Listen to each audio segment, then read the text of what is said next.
Well, I can't tell you how excited I am to see all of you here after 3 years of a pandemic.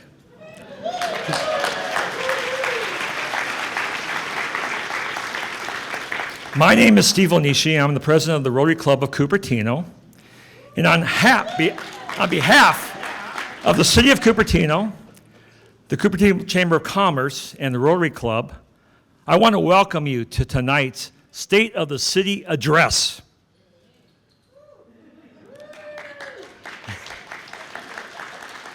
If you can please stand and join me in the Pledge of Allegiance. I pledge allegiance to the flag of the United States of America and to the republic for which it stands, one nation, under God, indivisible, with liberty and justice for all.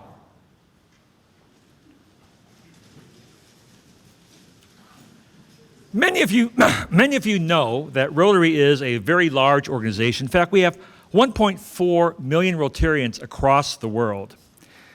Now, if you were to ask me if I could describe Rotary in one sentence or less, I think I would say that Rotary is a large, make it a very large, extended family who's focused on helping people. The projects that we do in Rotary fall within one of 7 areas. And the thing that we've found is that we have to collaborate with other Rotary clubs, collaborate with nonprofits, collaborate with government to get these projects done. As an example, if you look at disease prevention and treatment, did you know that Rotary has spent the last 35 years focused on working with partners to eradicate polio in the world? Rotary members have donated over $2.1 billion in countless hours to this initiative. And what's been the impact? Well, it's been huge. Close to 3 billion children have been vaccinated against this paralyzing disease in 122 countries. We have reduced the incidence of polio cases by 99.9%.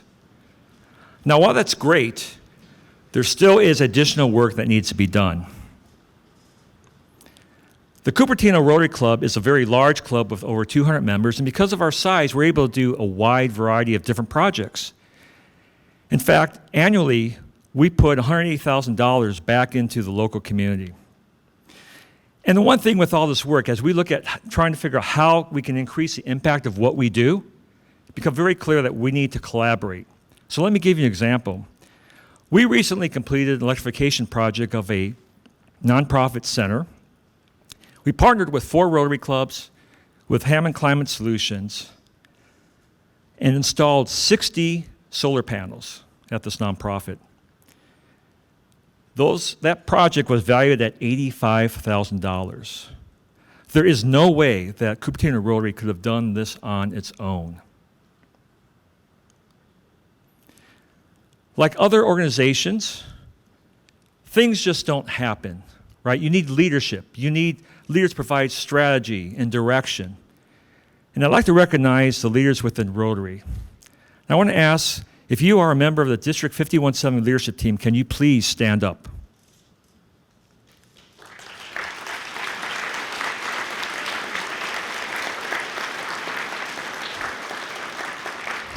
If you're a member of the Cupertino Rotary Club in leadership, either the cabinet or the board, can you please stand up?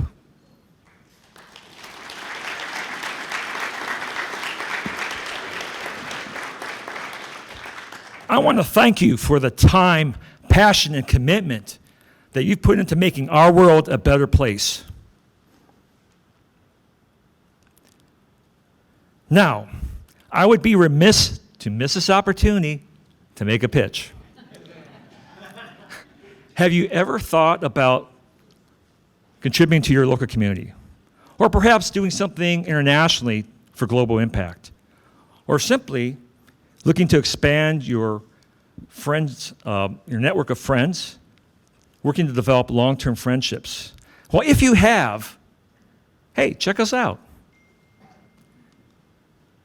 Please feel free to see me or one of the many, many Rotarians here at Quinlan. It is now my honor to introduce Rick Kitson, who is the Executive Director at the Cupertino Chamber of Commerce.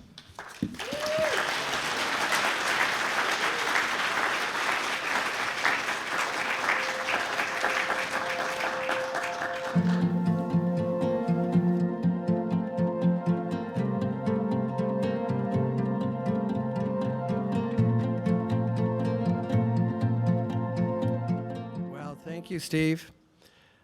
Good evening. I'm going to speak briefly about three things: the Cupertino Chamber of Commerce, the City of Cupertino, and billionaires in space. Let's get started. As Steve mentioned, I'm Rick Kitson, and it is my honor to serve as the Executive Director for the Cupertino Chamber of Commerce. This is the Chamber's 69th year. We are a passionate and proud advocate for Cupertino and have been from the very beginning. 68 years ago, the Chamber of Commerce led a collaborative effort to incorporate the city of Cupertino. Otherwise, we would be in a very nice neighborhood in western San Jose or southern Sunnyvale. So sure, we're pretty proud of that, but in fact, that was just the beginning. A lot can and has happened around our community and around the world. Yet the Cupertino Chamber of Commerce, its members and partners have survived and thrived 70 years of a profoundly changing environmental, social, and economic landscape. This is no coincidence. The world continues to change, often exactly because of the companies, organizations, and people in Cupertino. So it's kind of our fault. We're a community of immigrants. We're a community of innovators and visionaries. And for precisely these reasons, the Chamber and the City of Cupertino continue to succeed.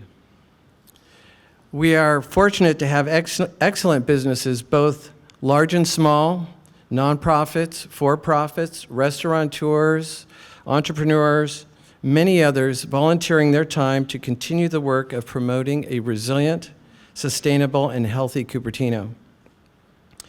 Can the Chamber board members please stand?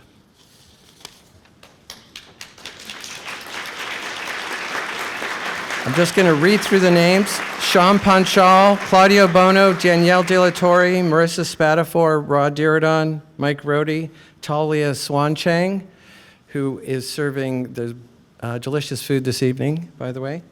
Our board members also are Donna Austin, Tom Avakumovitz, Jennifer Van Avery, Michelle Farmer Vieira, Catherine Chen, Stacy Yao, John Zarelli, and John Tang.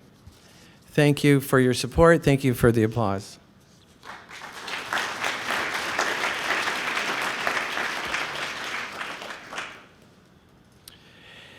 It's a little immodest to have my own picture up there, but I have to say we have an awesome staff. Please, if you see them, share your appreciation.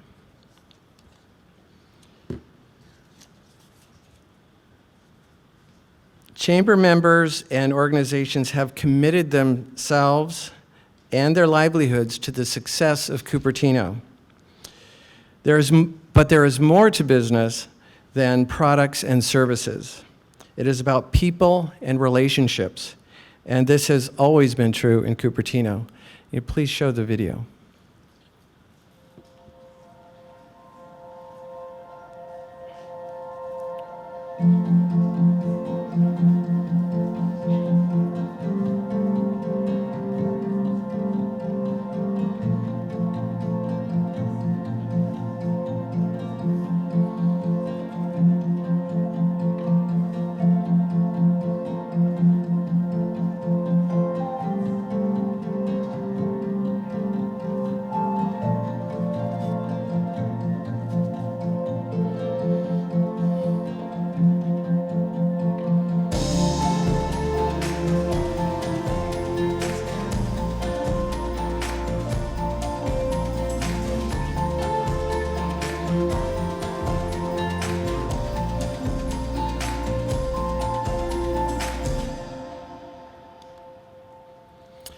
And finally,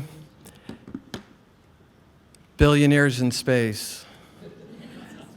We have a simple, down-to-earth solution that has a direct and positive impact on city services and our community. Shop local. Shop local before you click. Please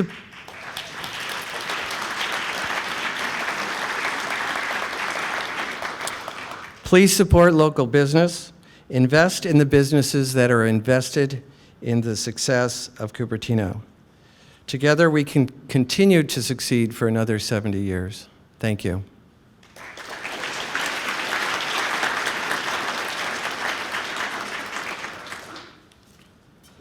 Now, it's my pleasure to introduce our next speaker.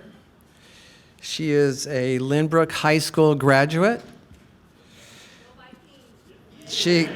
She grew up in the Cupertino area and holds a bachelor's degree from UC Berkeley. She lives in a city that Cupertino was almost part of.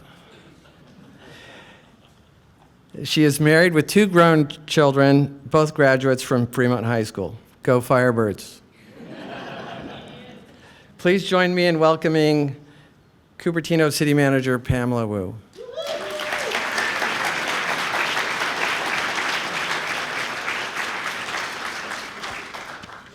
Thank you, Rick, for the warm welcome. I feel like I'm at home. Good evening. Welcome. My name is Pamela Wu, your city manager.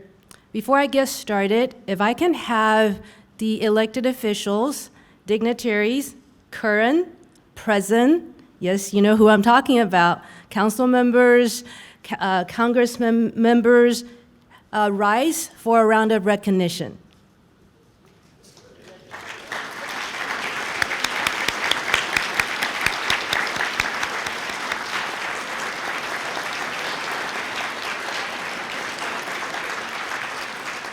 Thank you.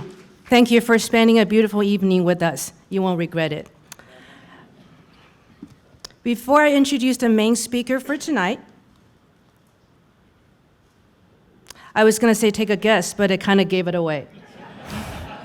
This is a lady who has a different side that we were not part of, but I have the pleasure of introducing Honorable Mayor Hung Wei to the stage tonight.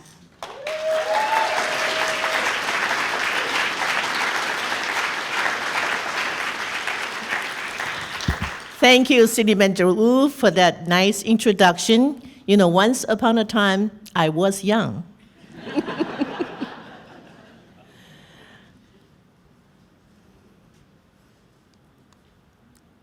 think I need to start with something. Good evening. Welcome to all of you to come to the 2023 State of the City Address. I'm Hung Wei, honored to be your mayor in delivering the State of the City Address.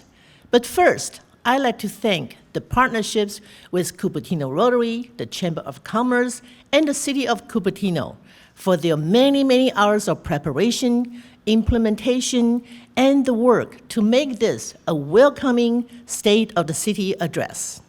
The partnerships really work. The state of Cupertino is challenging, but there is a quote that challenging brings opportunities. Now let's first take a look at what Cupertino is.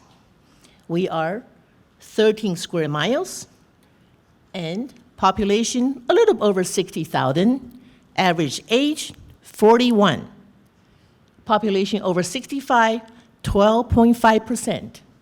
Population average household income, whoa, close to $200,000. And what's the ethnicity and race in Cupertino?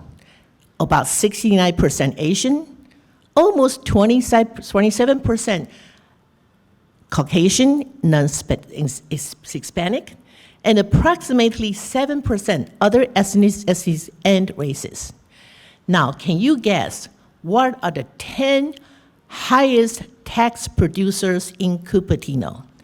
The list is only in alphabetical order, But Apple happens to start with the alphabet A, so it is listed on top. The state of Cupertino is challenging. Here is a quote. When we look at challenges, when we sail on treacherous waters, what are we? Are we the pessimist that complains about the wind? Are we the optimist that expects the wind to change? Or are we the leader that adjusts the sails? Before we dive into the challenges of Cupertino, let's keep that in mind. Who do we want to be? The pessimist, the optimist, or the leader? There are many challenges facing us. A lot of them are local, but many of them are international and nationally. Every resident, every business, every government agency, we all felt the unexpected, daunting challenges since March 2020. While we're trying to get back to the normal, there are so many uncertainties still lingering. Do we have our mask on, or do we have a mask off? Do we dine inside, or do we dine outside? Do we take meetings in person or virtually? Do we hugs or do elbow touching? All these uncertainties make us feel unsafe, our anxiety, our fear, expedited in the city, among the nation, and in the globally. The pandemic has brought on social isolation and unrest. Misinformation and social media has accelerated mistrust. The pandemic also has brought the constant fear and anxiety among everyone. The economic outlook is bleak. Interest rates are going up. Food prices are rising. The global estimate of income is falling. People are asking, are we going into a recession? All this anxiety and fear doubled up in our residents, so we are isolated, we are in fear, and this is not just in our city, it's nationally, and it's also globally. The city is facing several challenges, but before we dive into the challenges, let's focus on, when we focus on problems, we're only going to find problems. When we focus on opportunities, we will find opportunities. So before we dive into the challenges in Cupertino, let's think, keep that in mind. Do we want to face challenges and open up opportunities, or do we think they are a problem that can never be overcome? One of the Cupertino challenges is, yes, the housing element.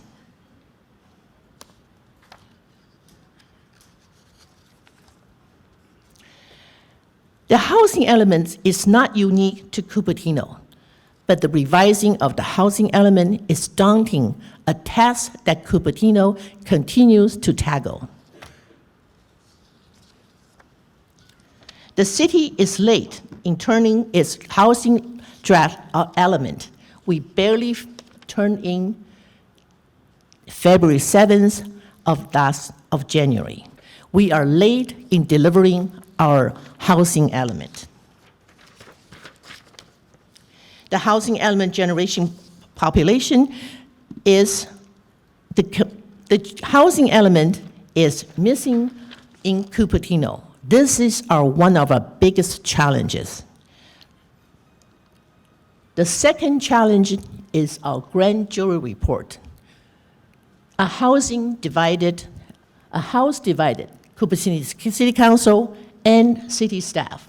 In December 19, 2022, the Santa Clara Grand Jury issued a grand jury report, and the city received in January of this year. We will respond no later than March 20th, which is only less than a month away. We have a lot of work to do. If you like to see the 51-page housing element, the grand jury report, please use the QR code.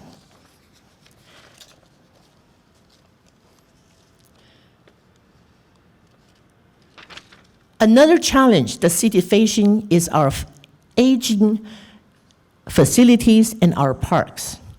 Most of our facilities and parks are built in the 60s and the 70s, many of them needing repair and maintenance. Here is a list of our aging facilities and parks. Do we have them running? I think we have some technical issues right here.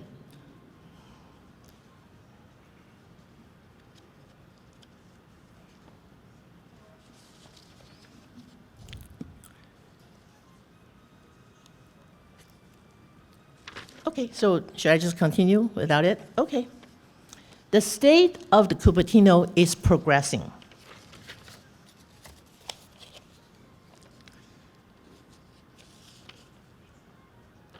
Our city is progressing over a lot of developments in our area.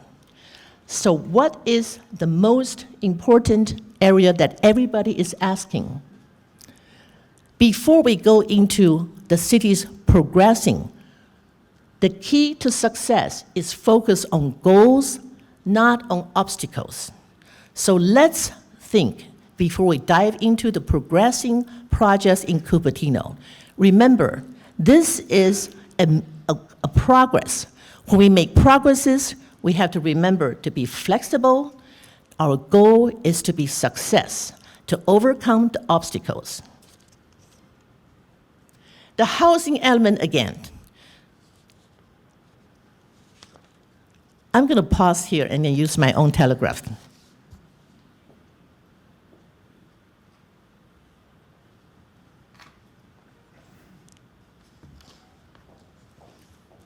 The telecom is not working.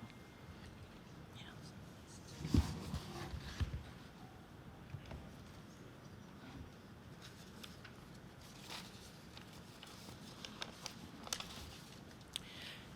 The housing element.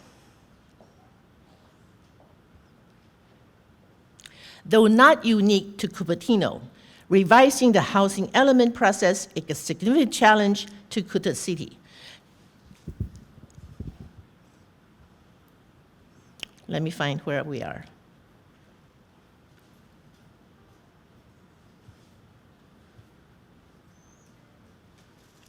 The City Council and city staff are committed to expeditiously moving an ambitious housing element forward. The overall timeline for the housing element progress aims to complete by December of this year and includes an environmental impact report, EIR, and general plan amendments to facilitate the additional homes. The RISE project, which most were known as the redevelopment of Valco, was approved under Senate Bill 35 in 2018 and overcame legal challenges in 2020. This mixed-use project includes office, retail, housing, and a 50-plus acre land. Fully half of the homes to this project will be deed-restricted affordable housing. More details on the RISE can be found on the Cupertino City website at www.cupertino.org. So people often ask me, what's happening in Valco in the RISE? So here is the current status of the RISE. The project recently received approval from the County Department of Environmental Health and proceed under a comprehensive site management plan, a move which confirms that all on-site activities will be conducted safely and monitored in the best interest of workers and neighbors. The RISE team is coordinating with your contractors, the county, and the city to bring the removal of contaminated soils on the site. The RISE team will work with county agencies to ensure that Rigorous environmental reviews are achieved before the new homes, retail centers, and offices are constructed on the former Valco site. Now, we also have a few other smaller projects moving forward in the city. One is Westport, formerly known as the Oaks. This is a mixed-use housing development with 259 homes, 20,000 square feet of commercial space, and 35 memory care rooms. The project includes 123 homes within an assisted living building, 48 senior affordable housing in the building that you can see rising up, 88 townhomes and row homes. Another project is Canyon Crossing at Foothill Boulevard and McClellan Road. This is a housing development with 18 homes and approximately 4,500 square feet of ground floor commercial space. It includes 5 single-family homes, 8 townhomes, and 5 apartments. And finally, there's a project at the old Beta Brothers site at Foothill and Stevens Creek Boulevard. Everybody remember that little liquor store on the corner of Stevens Creek Boulevard and Foothill Expressway? This is going to be a 9-home development consisting of 8 single-family attached townhomes and 1 separate single-family home. Now, housing is not the only project that we are working on. What about our parks? A wonderful all-inclusive playground is coming to Jollyman Park. Cupertino received $1 million from state funding championed by Assemblymember Evan Lowe. Thank you, Evan, wherever you are.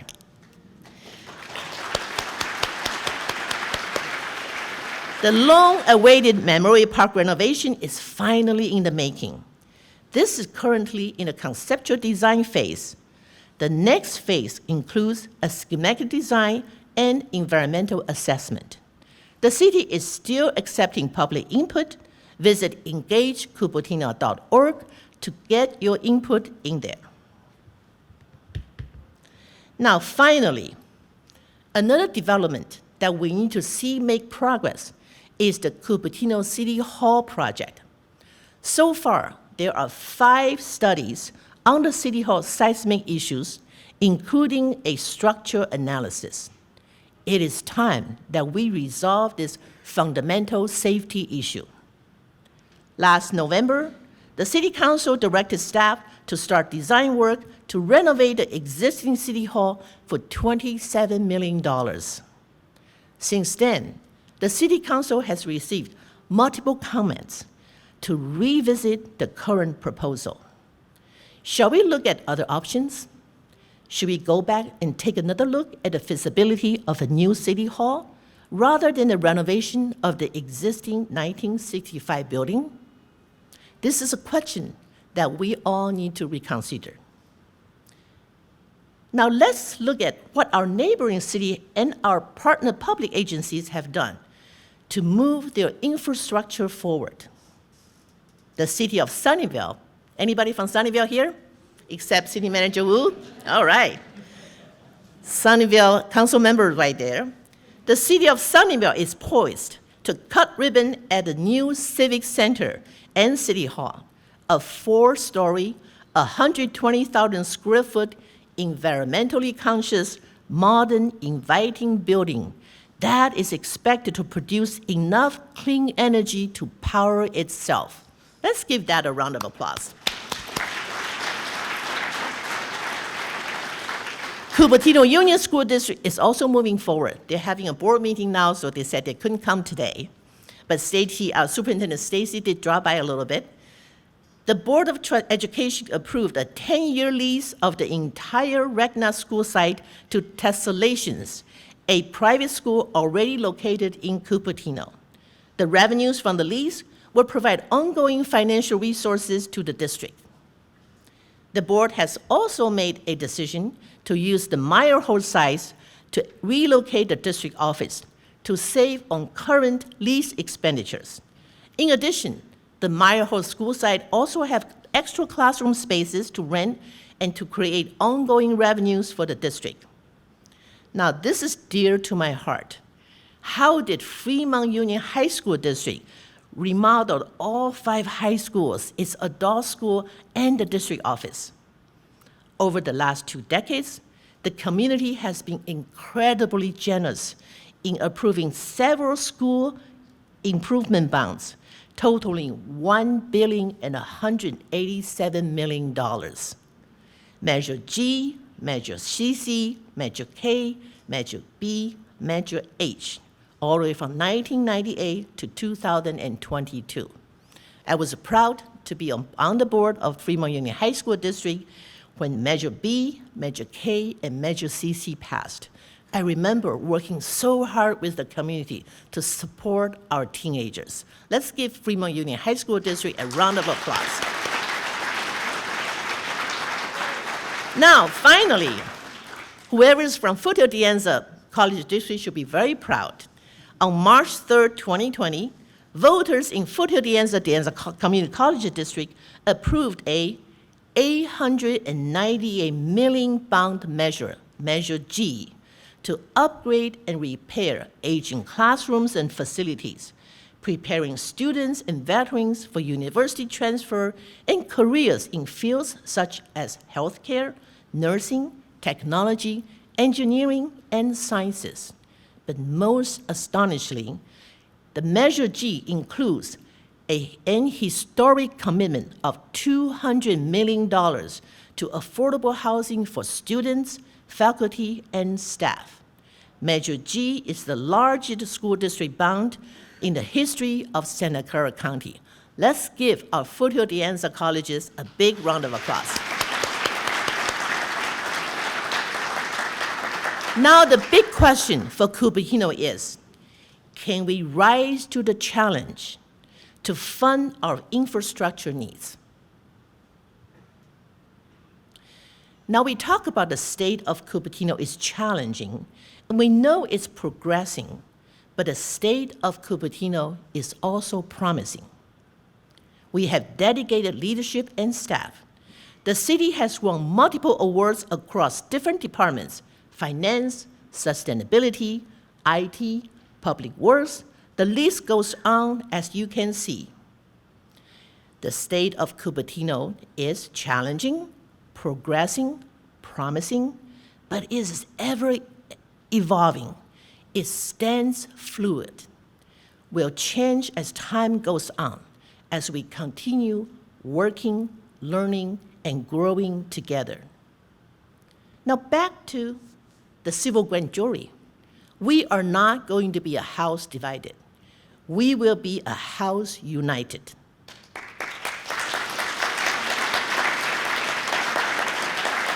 Our city council is committed to learning together.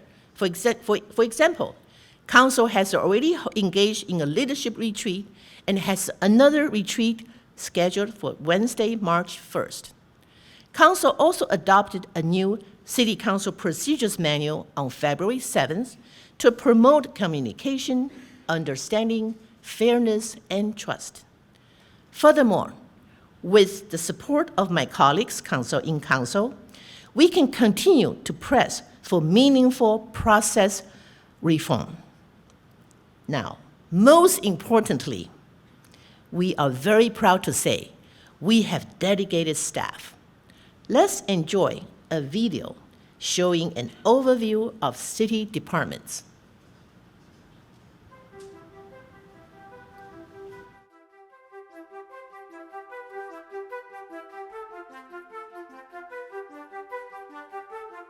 Hi, my name is Jumaini Judo Prasetyo, and I'm an account clerk in the Finance Division of the Administrative Service Department.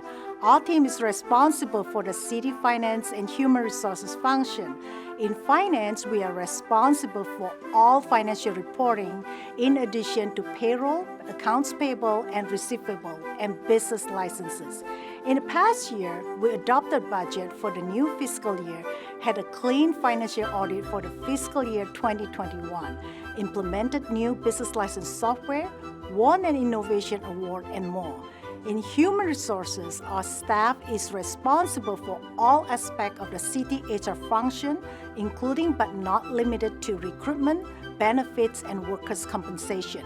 Last year, we completed labor negotiations with the city bargaining units, completed paperless personnel files, held 96 professional development and training sessions, conducted 42 recruitments, and much more.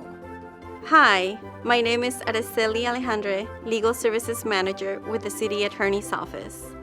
Our department is the city's legal support team. We serve and support our city council and commissions, the city manager, department directors, and other city staff by providing legal advice, representation, and advising on legal matters and changes in the law. Our staff is dedicated in our mission to deliver high-quality legal support and advice to keep the city running smoothly, efficiently, and in compliance with the law. Hi, I am Ray Delgado, Multimedia Communications Specialist in the Office of Communications with the City Manager's Office. The City Manager's Office is made up of several divisions that work to carry out city's goals and objectives in support of the City Manager and City Council. The City Manager's Office also manages and facilitates the City Work Program, which outlines all of the city major projects for each fiscal year. Now let me tell you a little bit about each division. The City Clerk's Office handles democratic processes such as elections, access to city records, legislative actions of the City Council, and transparency of government. This team works tirelessly to manage campaign finance and conflict of interest filings, open meeting laws, and public requests for information. As a liaison between the public and City Council, the Clerk's Office works hard to provide various services, including playing a major role in City Council meetings, meeting agendas, and ceremonial functions. The Office of Communications is comprised of two divisions, Communications and Video. We communicate with our community every day about city services, news and programs through the city website, e-notifications, social media, the City Channel TV station, Radio Cupertino, and much more. Our staff works with nearly every single division of the city for both internal and external communications. And we also help support live televised events like this one. There's no place for businesses like Cupertino, where the tech giants and startups operate alongside an array of retail and restaurants. Strong economic development increases tax revenues, available jobs, and opportunities for residents. Our Economic Development Division supports the vibrant business community with policies and services for a strong and diverse economic base. The Office of Emergency Management is dedicated to coordinating public safety response and emergency preparedness. This team manages the Citizen Corps and block leader programs with over 700 volunteers. Last year, staff developed the first evacuation resource maps for residents and designed the new Green Blocks program to share preparedness and sustainability information with our neighborhoods. Our Sustainability Division is dedicated to lowering our city's carbon emissions, being transparent in our progress, and making it easy for residents to engage with our many programs. We can't do this alone, and we're proud of our community advocating for a more sustainable city. Cupertino was recently recognized as an A-list city in a global survey, showing that your collective action here does make a difference.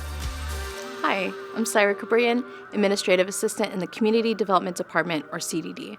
CDD consists of the Planning, Building, Housing, and Code Enforcement divisions.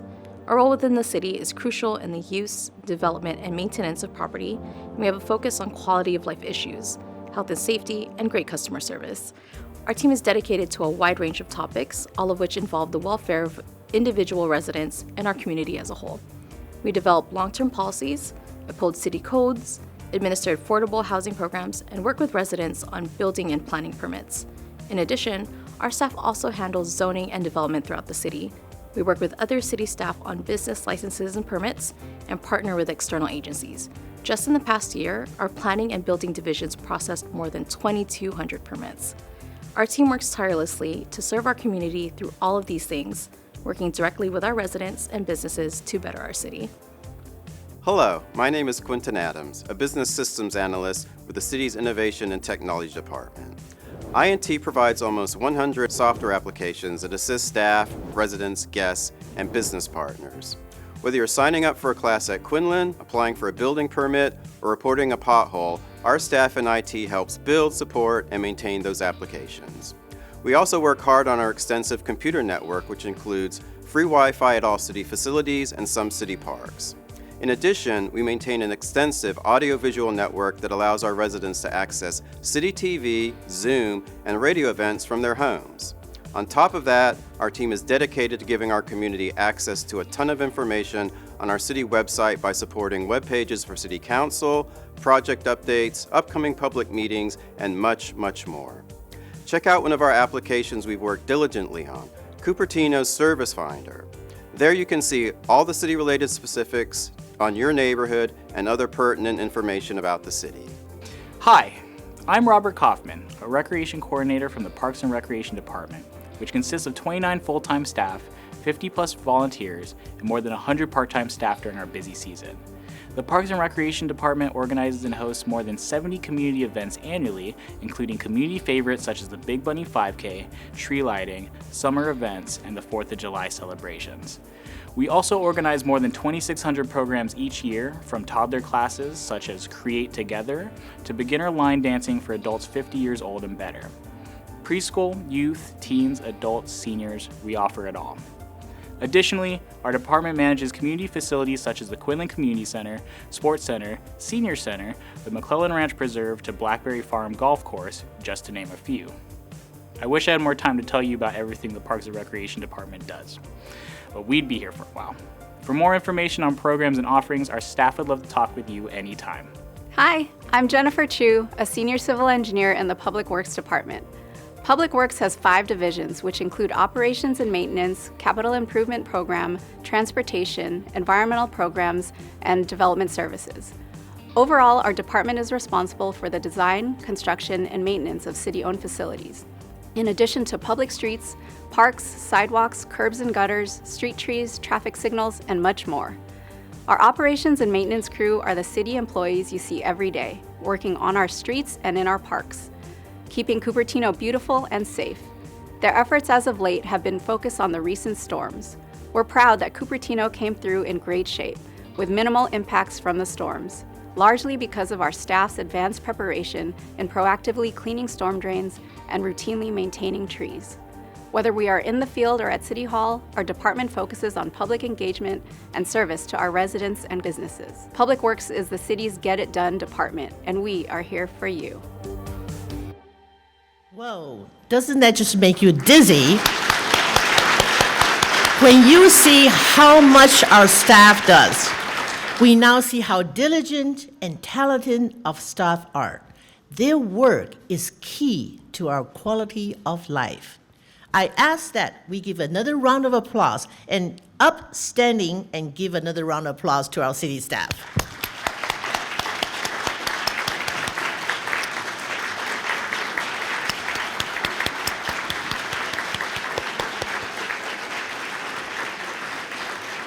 So just another note, we're gonna make this fun, right? I was so afraid that video wasn't going to play because I was supposed to look pretty and have 2 teleprompters in front of me so I can speak freely. But when the teleprompters did not come up, I have to improvise. I first have paperwork, and then I told Pamela I need my computer.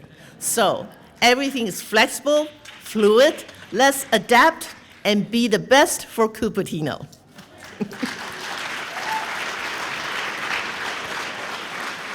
So on one last note, public safety remains a top priority. The city will work on enhancing public safety measures, including but not limited to the following: data-driven crime analysis to tackle crimes specific to Cupertino. We got a whole table right here. Give them a round of applause. That's what they're gonna do for us. A Vision Zero strategy to reduce all traffic fatalities and severe injuries while increasing safe, healthy, equitable mobility for all. The ultimate goal here is to create a feel-safe Cupertino. Feel safe. The why behind every resident, every public agency, every staff, every city council. Why are we doing this? It is that we all want to have a safe place to live, work, and play. Cupertino will invest in public safety so that residents feel aligned and connected with themselves, with the environment, and the community. This means feeling safe at home, feeling safe in town, feeling connected to our community, have a sense of belonging. In closing, I hope to convey these takeaways from this State of the City address. The City Council and City staff are committed to being leaders who adjust themselves to create opportunities, focus on possibilities, and move Cupertino forward with common goals in mind. The city will support new housing and invest in the construction of environmentally conscious infrastructure, hiking and walking trails, improved parks, and recreation facilities. The city is committed to creating a feel-safe Cupertino with public safety as top priority. So, the state of Cupertino is challenging, progressing, promising, full of opportunities, and evolving. Together, with the support of experienced and dedicated staff, a passionate, engaged public, the City Council will prioritize policy to support economic recovery, find solutions to challenges, and take the courage to govern with the city's future at heart. This concludes the State of the City address. Thank you for coming, and I invite all to walk the way with me. I may be done with speaking, but I'd like to introduce two very important public officials serving the city of Cupertino. We have with us tonight our new Santa Clara County Sheriff, Bob Johnson, and the new commander. Well, let's give Bob Johnson a stand up. And our new commander of the West Valley Patrol Division, Captain Neil Valenzuela. I will now turn over to Captain Valenzuela now. Thank you very much. Thank you, Mayor, Vice Mayor, council members. Thank you very much. I want to thank the Rotary Club and the Chamber of Commerce for a really fine event. Thank you very much. Round of applause for them, please.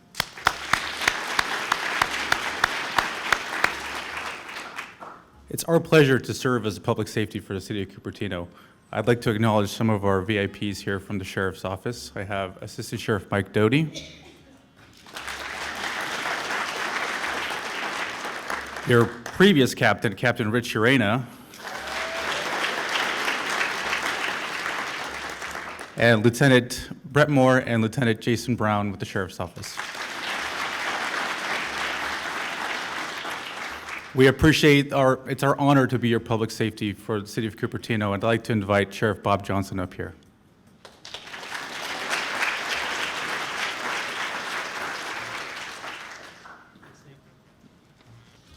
So, first of all, I have to just tell you a quick little story about Captain Valenzuela. Is when I came into the organization, I had some changes to make, right? And so one of the first things I did is I appointed a new undersheriff who was working as the sheriff at the time, Ken Bender.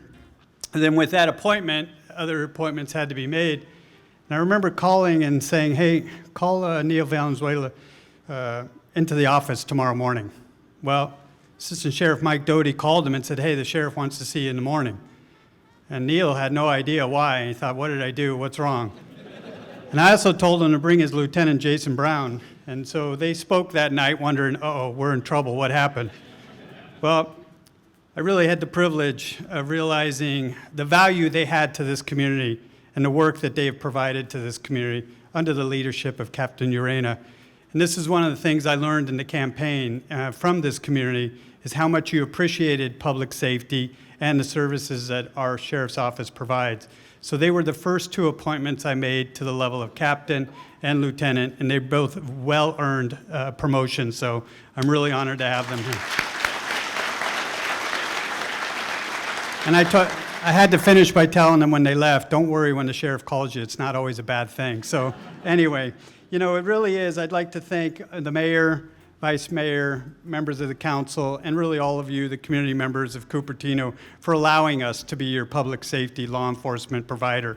You know, law enforcement, without question, has gone through its share of challenges, as we all have over the last few years in providing services to our communities. And it's really important that a community has a law enforcement agency that's open to collaboration, willing to listen, and really align their service with the community values. And I am honored and privileged to have such a partnership with the City of Cupertino. We are aligned in how we want to use technology to make our communities safer. We're aligned in how we want to keep our streets safer through traffic safety. And we're aligned in how we strategically partner with our mental health experts in responding to individuals having a mental health crisis in our communities. And that's really important because we have an opportunity.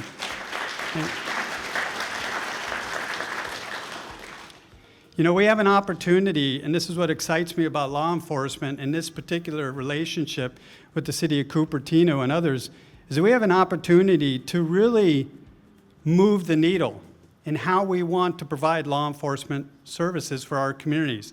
We have an opportunity to be second to none in what we're doing. And in many ways, we're accomplishing that right now in the City of Cupertino. Just as I said, having those dedicated motor enforcement units who are strategic about traffic enforcement to help minimize injuries in our communities.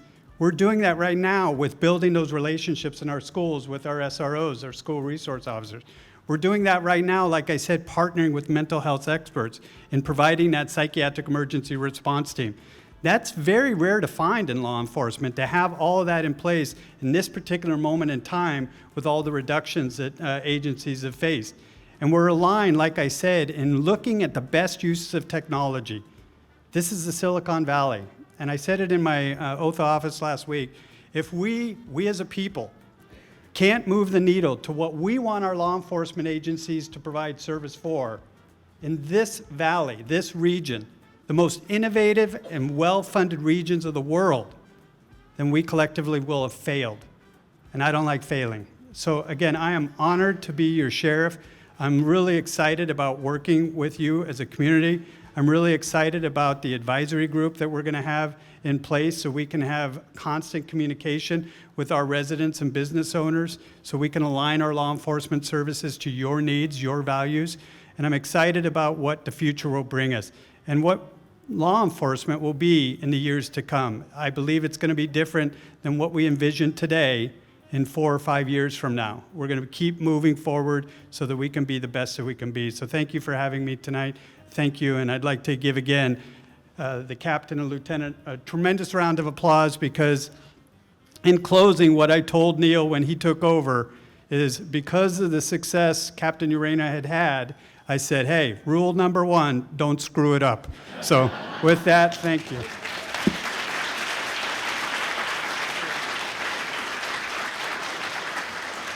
Thank you, Sheriff. Appreciate it. It's my pleasure to bring up here our partners in public safety, Deputy Chief Hector Estrada from the Santa Clara County Fire.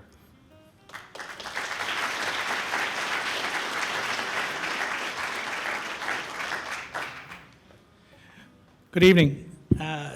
The fact that law enforcement stayed within time is the most pressure I've had all year. So what I'd like to do we have a, I wanted to, you guys, thank you.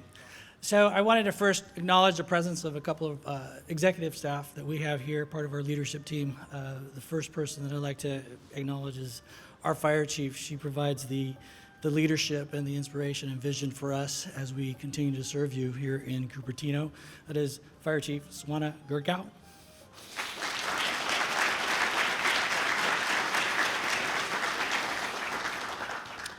And next, I'd like to introduce Deputy Chief Mark Shoemate. He is the one that is responsible for training all of our new firefighters and keeping up the standards for our existing firefighters. So, Deputy Chief Shoemate.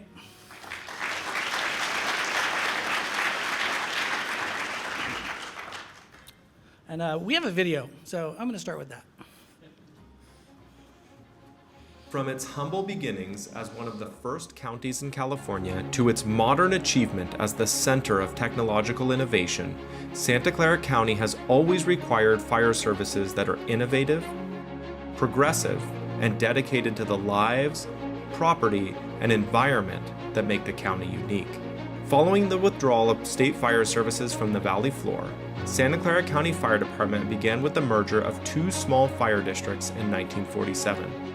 Since then, the department has worked to best serve its communities through regional cooperation by way of consolidations, mergers, and contracts. From the quiet streets of Los Altos Hills to the historic boulevards of Los Gatos to the nightlife of Campbell to the epicenter of innovation in Cupertino, Santa Clara County Fire Department has grown into an all-hazard modern fire department as diverse and unique as the communities it serves. Santa Clara County Fire Department staffs 15 fire stations, covering 132 square miles and serving over 225,000 residents. Within its jurisdiction are three major freeways, Highways 85, 17, and 280, that serve hundreds of thousands of commuters each day. Our service area includes a diverse population across geographical areas that range from densely populated metropolitan areas to rural hillside communities with limited access and significant wildfire risk. There are world-renowned wineries, expansive open space preserves, essential reservoirs, and retirement communities that house thousands of older adults. The department serves over 100 primary and secondary schools, 3 major community colleges, and one of the nation's most prestigious universities. Originally organized as the Santa Clara County Central Fire Protection District, the agency formally adopted the name Santa Clara County Fire Department in 1997 to more accurately represent its growing responsibility within the county. Today, the towns and cities served as part of the Central Fire Protection District are Cupertino, Los Gatos, Monte Sereno, and Saratoga. The department also serves the Los Altos Hills County Fire District, the City of Los Altos, the City of Campbell, and the Saratoga Fire District through contracts. The department also provides executive leadership to the County Office of Emergency Management and Santa Clara County Communications. The Santa Clara County Fire Department is also the contracted fire marshal for the county. Santa Clara County Fire Department provides a variety of services that include operations, fire prevention, support services, administration, and county services. Operations include fire suppression, emergency medical services, hazardous materials, and all hazard rescue services. Fire prevention encompasses engineering, education, and enforcement. Support services is responsible for facilities, fleet, and logistics throughout the agency. Administration services include the Administration and Planning Division, Business Services, and Personnel Services. County services encompass management contracts for 911 communications and the Office of Emergency Management, as well as county-wide fire marshal services. So this is a 9-minute video. You've seen 3.5 minutes. So I'm going to recommend you go to our YouTube channel to see the rest, because there's a lot more about county fire that people just don't know. I do also want to just reiterate that we are providing a wide range of services, and that we're made up of 15 fire stations, that 3 of which are actually in Cupertino. Those are the Cupertino Station, Seven Springs, and Monte Vista stations. We have in Cupertino 5 specialty pieces of equipment, which include a hazmat unit and then a very special piece of equipment is known as a tractor-drawn aerial. It's the really impressive piece of equipment that has the giant ladder on it. It requires 2 firefighters to drive it. That one can get pretty much anywhere you need to go in very tight urban spaces. So looking forward, it's going to be a great tool for us. It's going to be a great asset to the city, and we're very proud to have it. In addition to that, I do want to remind you that in 1947, the district was formed. Much of the property that Cupertino now occupies, or that is now Cupertino, is part of that. So we have always been your fire department from inception. And we're very proud of that. We want to make sure that it's through the cooperative structure and and partnerships that we actually provide the level of service that we do. And we're structured in order to provide a comprehensive and all-risk response to the city of Cupertino, and in 2022, we actually responded to 4,000 calls within city limits. We dispatch fire crews according to the risk type and severity. This places the most appropriate units with the specialization that's necessary in order to best meet the challenge that's presented by the incident. And we are going to go to the next slide. I'm going to call your attention because I'd like to just review a couple of very annual stats from last year. The top left is our call volume. So I'd like to point out one thing, and that is that our pre-pandemic levels of service, so the number of calls, if you look at 2018 and 19, we're there. So we were waiting for post-pandemic, the new normal. So as far as we're concerned, we're already here. We have in the past experienced a growth rate that averages about 3% annually for call volume. So we're tracking towards that. We're expecting that in the future, and we're ready for it. We want to, our expectation is that the things that are going to be driving that are going to be development. So you heard a lot about projects that are coming forward. We're supporting that, and we're partners with other city departments in order to push those forward. And we are also in a position to help support as Cupertino meets its housing elements and basically just making sure that those services that are necessary for those new residents are there. The next would be the bottom left. It's a pretty busy table. You probably can't see the actual values, but what I'll say is that for the three stations, 71, 72, and 77, the city of Cupertino actually has about a 4.5-minute response time. That's actually for us is a very good number, because what that means is that from the time that you call, the call taker takes your information, figures out who's the best resource and the closest to go, dispatches that unit. They turn out, which means they get in the rig and go, drive, and actually go on scene. That's about a 4.5-minute average. That is very, very good. That's telling us that we have a really...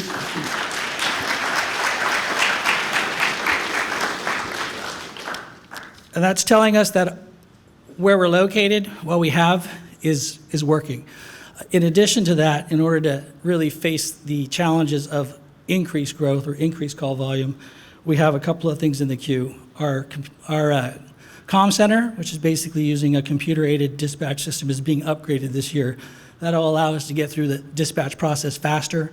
It also combines law enforcement, sheriffs, us, fire, and EMS, so ambulance. This we're really looking forward to implementing, and it'll help us maintain our response times now and into the future. Another thing that we have coming up in the future would be the a system, and it's called an AVL. Basically what it means is whoever's closest to an incident will be the one that gets called, and that'll help us also meet that challenge.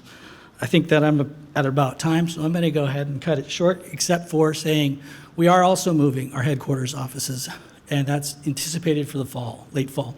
So we'll let you know. We'll communicate with our partners here within the city and in law enforcement, making sure that you're aware of where we are. This will allow us to consolidate all of our departments. That way we can provide the best service for you at one stop. And I will end there and call the mayor back.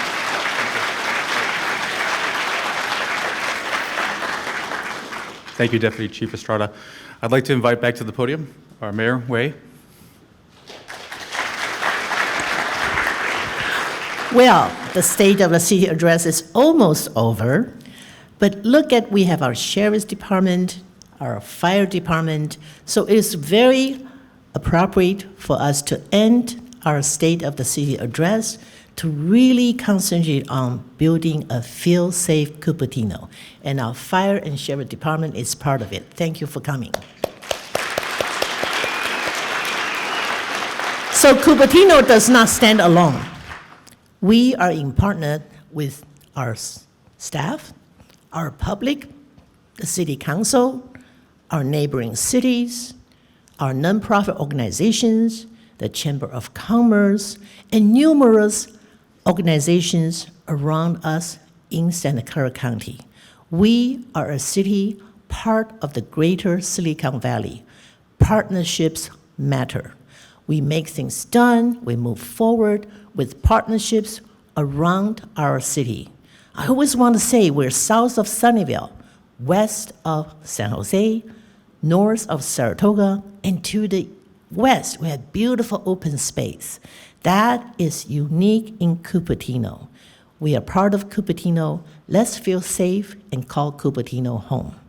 And this is not the end of it. This is a public meeting, so I'm opening up for public comment. If you'd like to make a public comment, raise your hand. I think everybody wants to go out for dinner. All right, I'll give you 2 minutes, 1 minute. If no public comments, I'm going to close the public comment in 1 minute. Let's count. 60, 59. Okay, it's done. Public comment is closed. The State of the City address is over. Thank you for coming.